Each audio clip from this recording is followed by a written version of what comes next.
IT businesses in Sacramento, California. From somewhere deep in the cloud and the corners of the earth, this is the Killing It Podcast, with a focus on helping you make sense and dollars of all things IT. With your hosts, Dave Sobel, Ryan Morris, and Carl Polachuk. Welcome to episode 81 of the Killing It Podcast. I'm Carl, joined today, as always, by Ryan and Dave. So Ryan just took his tie off. What's up with that? Man, I was wearing a tie and a jacket today, and what I have fully embraced is this new working world. Sometimes you actually do still need to look like a grown-up when you're on camera. Some meetings are very casual among friends and peers and colleagues. Other times you actually have to look impressive. So I will admit, though, I completely am not good at it anymore. But I used to be able to tie a tie in my sleep. Now it takes me some time. And so I have such respect for you and your tie. You've embraced it. I've had a rule for over a decade that you either have to be getting married or be dead for me to wear a tie. Like it's just and I barely wear a button. The only time I wear button down shirts practically is when I'm out taking Sharon out for dinner or something like that. Like if these days, admittedly, I will throw on a jacket. Like you probably see it from my editorial videos. Like I'll throw on a jacket, but there's always a geek tee or something underneath that. I respect that you're still doing it, but I can't anymore. I'm so over it. So I have a different approach to this, which is I'm now celebrating this month my 20th anniversary of rheumatoid arthritis. So I don't wear a tie because I don't want to. I'm like, I get to say, hey, my hands hurt. I'm not tying any ties today. I like that. That is a legit reason. You can actually back that up. Me, it's just me being like a baby. Well, then I got the birthdays going on. So, I also get to say, and I'm an old man, so I don't have to do anything I don't want to do. Well, and the other side that I have learned, I can do the jacket. I can get back into the tie here.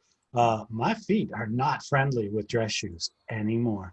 I think that in the last 6 months of either being barefoot or wearing sandals or something, because why? Nobody's looking at my feet when we're in the remote office. I put on a pair of dress shoes the other day, and in about an hour, it felt like somebody had whacked my foot with a hammer, and I was like, okay. It's going to be a long, cold season before I put on dress shoes. See, I think I have to laugh and go, I think I may have to go dust those shoes. Like it's been that long. I think it may be a problem. All righty. Well, we do have a sponsor this week. As always, we love our sponsor. I don't think we have any new awards. Like we didn't make any new lists this week, but we are a very popular podcast. So share us with your friends and neighbors. But now we have a sponsor. The MSP Event of the Year is back. This time, it's virtual and free to attend. SureWeb's Accelerate 2020 offers a comprehensive online program to help you gear up for the future of managed services. Industry experts will deliver thought leadership sessions and hands-on workshops on sales, marketing, financials, strategic business planning, and customer engagement. Also available will be one-on-one meetings and fun virtual networking. Want to stay relevant in a disrupted world? Join us from anywhere on October 21st and 22nd. Registration is open at accelerate.sureweb.com. Excellent. As always, we do love our sponsors, and we appreciate how you help us continue to expand the audience. Each of the listeners, when you hear something on here that's interesting, tell us that you think that's interesting, but also tell your friends, right? Like I think that this is a very organic conversation that's going on, and that leads us very gracefully into the first topic that we wanted to discuss today. So over the last 6 months, every one of us has adapted to the new weird world. We've worked from home, we're doing remote things. We were talking in the run-up to the show here today. We have learned new skills of video production and remote networking and collaborating. We didn't even know we needed to have these skills, and yet now we just had to adapt. The topic that we want to discuss, though, is can we do this in a more professional way? Us, our businesses, our clients need not just a webcam and a remote connection, but a business process with reliability and scalability where we can do our work from anywhere. And the distinction, this is something that I've been spending a lot of time on because, by the way, there's a tremendous amount of technology sales opportunity around this topic. But the way it started to crystallize that I think is very important is the difference between working remotely and having a distributed workforce organization. Working remotely means me individually, I can do whatever I want to do from wherever I want to do it. Distributed workforce means we as an organization can do our jobs, serve our customers, engage with our suppliers, irrespective of location, distance, or physical proximity. Now, that more mature version of the topic, that more professional version, I think it's the way of the future. We can argue all we want about, will we ever go back to the office? Will everybody ever go back to the office? And of course, the answer is no. But I think right. There's no argument. Agree on, what we can all fundamentally admit is way more people will continue to work remotely than ever before. But are they being professional when they do it? And what can we, as a community of solution providers and technology professionals, do to empower them? Well, it was interesting because I covered a story on Business with Tech that we've included the link to on this show notes. It was about Twitter, and I'm bashed on Twitter for lots of other reasons on all other things. So let's at least admit that. But what I was really interested in, it's kind of a long read article, but it tells the story of their investment in actually hiring people to manage that transformation pre-COVID. Like they had done it a bit because Jack Dorsey sent out an email, was kind of the story.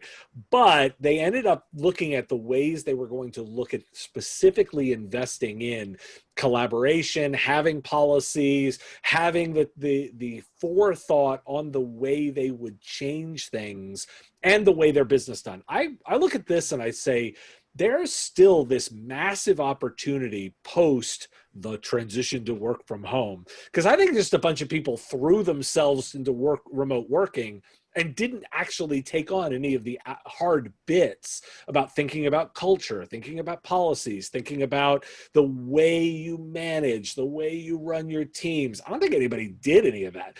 And I'm seeing it even just from the perspective of talking to people who haven't taken enough vacation or or feeling the stress of living their lives on a camera.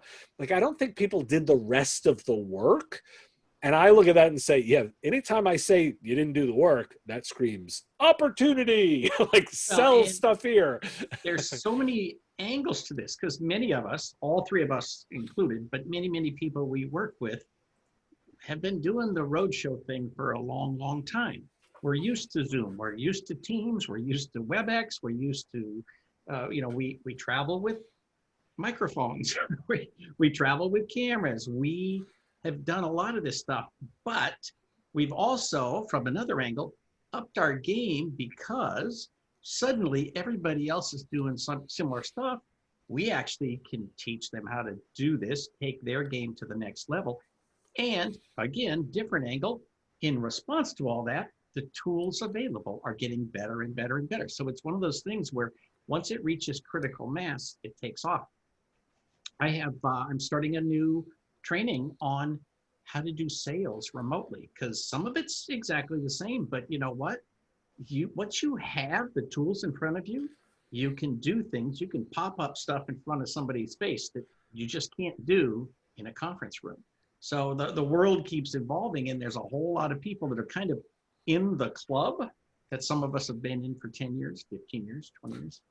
See, and it's not a united club, by the way. No, it is. We wish it was, but it is not. But see, and I will hark back to one of the topics from our last episode. We talked about the idea of technology transparency. What we're striving for is to arrive at a point where we just do things and we don't have to pay attention to the tools in between us and that outcome. You just use it, right? I think that's the objective that we ought to be aiming for in remote work. We should not have to make a comment. Hey, I'm just working from home, guys. Sorry about the noise in the background. Hey, guys, sorry about the audio quality. I'm in my bathroom or in the garage or whatever. Like, we should get to a point where it doesn't matter so much that no one even notices where we are or whether we are in an office or remote. We are a million miles from that right now. And in the show notes, we've included some links to a couple of white papers, a couple of frameworks. I've been doing just a mountain of research around this idea, and there are some fantastic resources out there. Dig in, read some of these things. There's one called a remote work competency model. It's an entire philosophical way of evaluating humans and determining whether or not that person is qualified and capable of doing that job remotely. This is not just selling somebody a laptop and a webcam. There's consulting, professional services. And that's the key point to take away is we're not talking about like the basics of like, I'm going to set you up and you can like have the technology. It's about the business process and the management of it that I'm excited about. And I look and say, there's so much work left to be done for so many companies. So for me, that's the big bit, but we're out of time on this one. So I'm going to pivot us to something of a related topic, because I was struck by, and I freely admit that this was one of those, oh, this is a placed paid piece of content, I must be slightly skeptical. But it was a really well done piece by the folks at Huawei, actually, which was around the idea of moving past mobile, why innovation needs to happen beyond smartphones. And for me, this was a real kind of moment of thinking of, yeah, you know, I've been really struggling with the idea of, are we getting enough innovation? Am I seeing enough innovation? Like, where is it next going to come from? And this channeled a little bit of my thinking, and I wanted to throw this to you guys, was they tout a lot of the idea of connected living and connected future. And what I was, and they even dove into the seamless workplace. What was striking to me was they were alluding to things that I felt like I'd been saying for a while and still haven't seen. The idea of being able to move from place to place, and my digital self moves with it, and I'm able to interact with things in new ways. My best analogy remains the Star Trek Enterprise with the computer. The ability to talk to the computer anywhere without having to name it necessarily, like identify who I am, give it context, yet it still responds to me. The idea of having the smartphone be holding us back or part of that piece. And I wanted to throw to you guys, like, where do you think we're held back, or what the next vision of this looks like for each of you? Well, I would say one of the most interesting things for me when I saw this article was that I like the message. I'm nervous about the messenger, right? You mentioned like, this is a Huawei thing, right? And their vision is that everything is connected all the time. And the reality is, and potentially it all goes through China, right? So it's like, and he actually, you know, he mentions all these examples of like every little device in your house, in your bedroom, right? You know, it's like, there's a certain level of it that I want the dream. I'm not sure. I want a version of that. I may not want, I want a version of it. Maybe not their version of it, but I want a version. I want my private data to go through a major corporation in the United States that doesn't care about my privacy.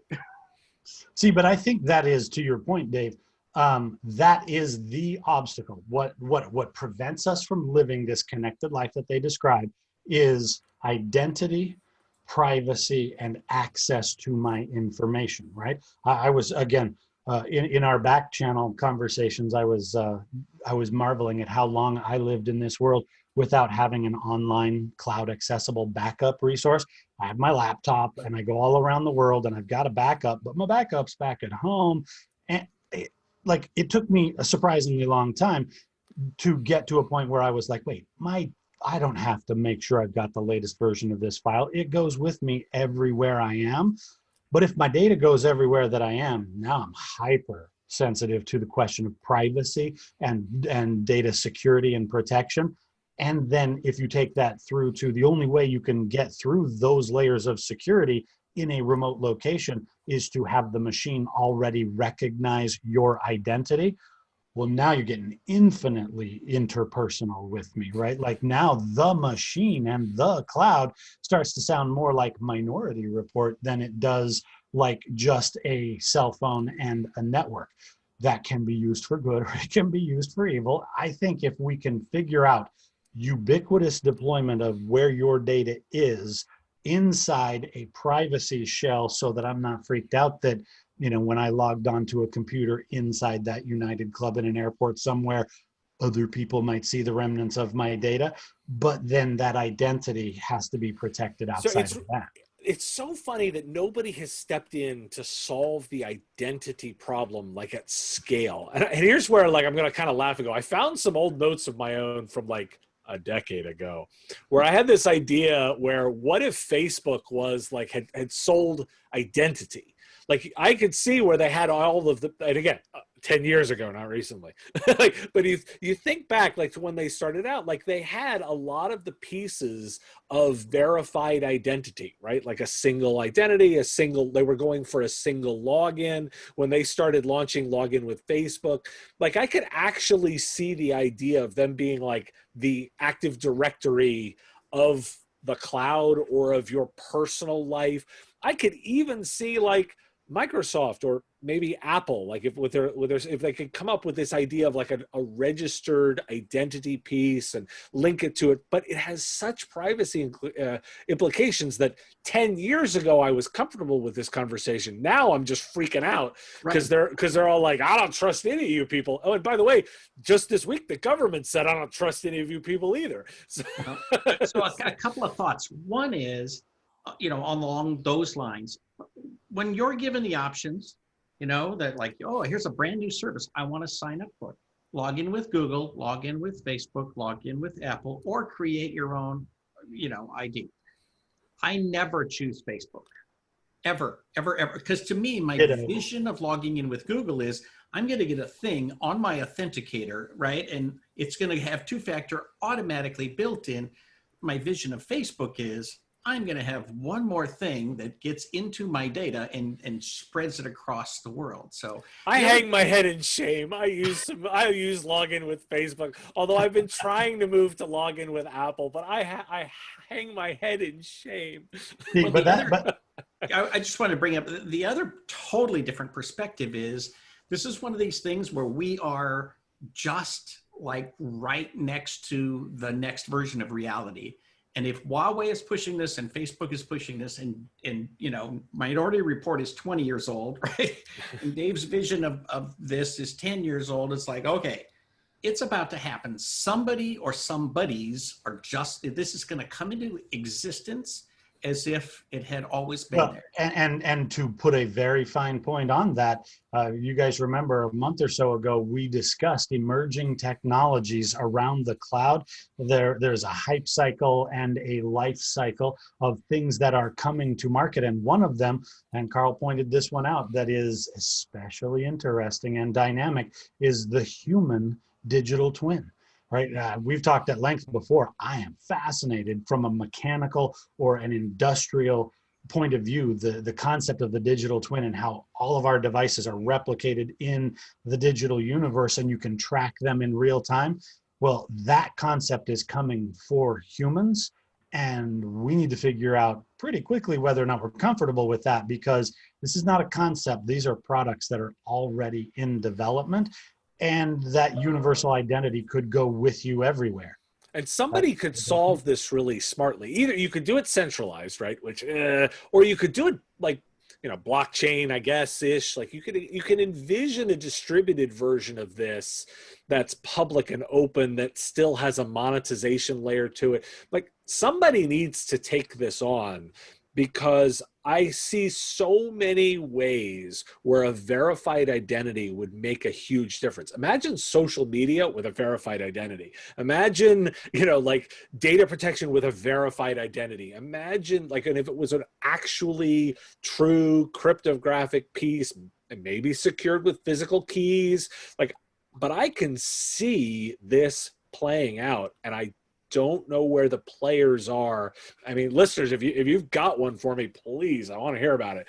Because the tricky thing is that, if you think about, okay, well, hey, I put my DNA in this system, and then somehow, but even that just boils down to a very large encrypted number, right? So the 2-factor, 3-factor authentication, I think we could get there. We could get there. We have the pieces. We're that close. Well, we have the pieces, but more importantly, we have the need. Like we've identified that we do need this thing. And I think it unlocks all kinds of other potential. I mean, as I said, like imagine a social media network where you actually know who you're talking to. I also think that we're going to see some disruption in these business models because there's a lot of people that are ready to pay to make the garbage go away. I'd pay to have a ad monetized version of Facebook. Like I'd give them money to just not show me the garbage and let me actually see the people. Somebody's listening. Yeah, good luck with that. But I mean, the final point on that topic, though, if you take that away, right? Our first topic was distributed workforce. Wouldn't it be cool if those distributed people didn't have to take stuff with them because it was just all connected everywhere they went? Hey, that sounds like a beautiful future. All right. Well, maybe next week we'll put a timeline on this for everybody. All right. So topic number 3, we return to our sometimes topic of life after COVID. This is an interesting one that Ryan pointed us to, which is post-COVID. CIOs are looking at a very changing world. Well, I got to tell you, first of all, when you talk about CIOs with actual budgets, it's always been a guessing game, right? And so they literally a year ago are looking at 2020 as a year of decreasing budgets, and suddenly they're getting more money for remote work. Funny how that happens. Yeah. At the same time, people say, okay, so now we need you to reduce your costs across the board, but we have these additional requirements. So I hope I never am reincarnated as a CIO of a large company with a budget. Well, see, I love CIO articles. I freely admit it because, look, if you spend all your time pitching yourself as the trusted advisor or the virtual CIO, well, duh, you ought to be reading the CIO stuff to understand what issues CIOs are thinking about. Now, don't get me wrong. It's not a direct one-to-one of like everything that they're doing, I must do in my smaller business. But if you're pitching that you're thinking that way, you actually have to do the homework. Well, especially if your clients are bigger than you, right? If you got a 20-person company, but you're really giving advice to companies with big budgets, you want to be their CIO, you do have to speculate. Well, but even moderate-sized budgets, like you have to be doing that. Well, but that speaks to what this article is actually pointing out. And again, fascinating read about who these folks are and what they've been struggling with and what they are being asked to accomplish going forward. The best piece of advice I ever heard in the history of my career was, if it's already obvious, that means somebody else got paid to figure it out. Where there is mystery, there is margin, right? You make a profit where things are confusing. And what this article is pointing out, and I think every single one of us, we feel this in our industry right now. We had a plan coming into 2020. The world fell apart and we all, in a heroic, fascinating way, adapted at light speed to be able to work remotely. And now we're coming back. And literally somebody yesterday asked me the question, so what does 2021 look like? And my answer was, it depends. And he said, stop saying that to me because that's very, very frustrating. And my point was, no, it depends. Does the organization have a plan? Have they adapted quickly enough? Are they still trying to survive? And generally speaking, what we are hearing is nobody has figured out 2021, much less 22, 23. Like these long-term plans that were in place as of March 2020, they are all now in the dustbin and we need to start from scratch. You know what that sounds like to me? A managed service provider needs to stop just calling themselves a virtual CIO, and they need to define their perspective. Don't just get paid to give people advice on products and technology. Think future vision, think business strategy as it's informed by technology. There is value in I told you so, right? I mean, it's at some point if you say, look, we have been talking to you about security, and we've been talking to you about remote work, we've been talking to you about training up your workforce, and now suddenly in an instant, everybody's got to go home and you haven't given us a budget. For Okay, that. so if you say there's value and I told you so, I'm totally cashing that in right now, because six years ago, Ryan and I stood on a stage and talked about agile development and building quarterly plans with like a directional idea to the next 12, rather than trying to build annual plans. Well, here we are 6 years later, and we look like freaking geniuses because I told you so. Because if you're running your business in a way where you plan quarterly with a directional, thinking for the 12 months beyond, well, you're super agile. You're just figuring out what I'm going to get done this quarter, or my actual plan is this quarter, and I'm going to go that away for the rest.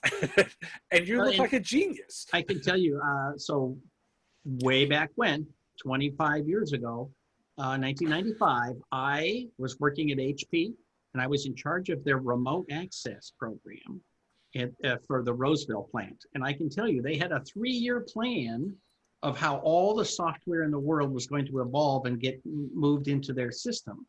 And that didn't work for me because it was wrong. They wanted to be on Windows 95. And I'm like, no, you are moving to NT now. And right, either that or you have to quadruple the budget for remote access, like pick one. And they were like, nope, there is literally an intergalactic plan at HP of how we do things.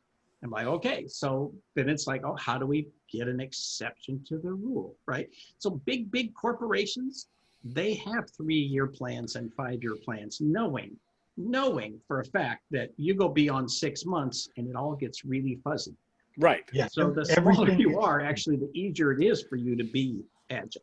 Absolutely. And I mean, if any of us have learned anything in the last 6 months, it is that having the best strategy is not the competitive advantage. Having the ability to sense and respond more rapidly, more accurately to changing scenarios in your business context, that is the killer skill. And that is the definition of agile in business. I think that might be the most universally sellable, lucrative business opportunity for a solution provider in 2021, right? Your customers know that their old plans don't work. They know that they do not want to do what they just did for the last 6 months again, because we all get real old real quick when we have to live in real time like that. They're looking for direction. This is a coachable, teachable audience, and they are willing to pay for your professional advice, but not if the extent of your professional advice is, you should sign up for my entire package of backup and recovery and all this. Now, you got to have a vision, to Dave's point, of what the CIO needs to know and lead them in that direction. And here's the funny thing is everything we just said is completely not a new idea. In fact, like I was laughing, going like, same garbage we've been saying for 6 years. The only thing that I will tell you is like everything else right now, it's been supercharged. It's been accelerated faster. We were already accelerating, and then pandemic hits, and it's a here we go. We're on the true accelerated roller coaster ride. If it was true before, it is now triply true now, because we are moving so much faster, and that timeline is a lot less defined. And so I think that we should do a seminar on how to look into the future. Sweet. I throw stuff at the wall. There are multiple methodologies that you can use. And then if it sticks 6 years later, I look back and say, I told you so. See, I told you so. Like, I mean, look, I'm the one on this piece that said 6 years ago I was completely right on Agile, but 10 years ago I thought Facebook was going to be the bastion of identity. So live and learn. They're not all great predictions. They just All right. So once again, we've wasted 30 minutes not solving all the problems in the world. Thanks for tuning in. This has been episode 81 of the Killing It podcast. Thanks for tuning in to the Killing It podcast. Please share with your friends and tell everyone to subscribe on iTunes, Stitcher, and all the podcast places. Join us next week and help us keep killing it in the technology business.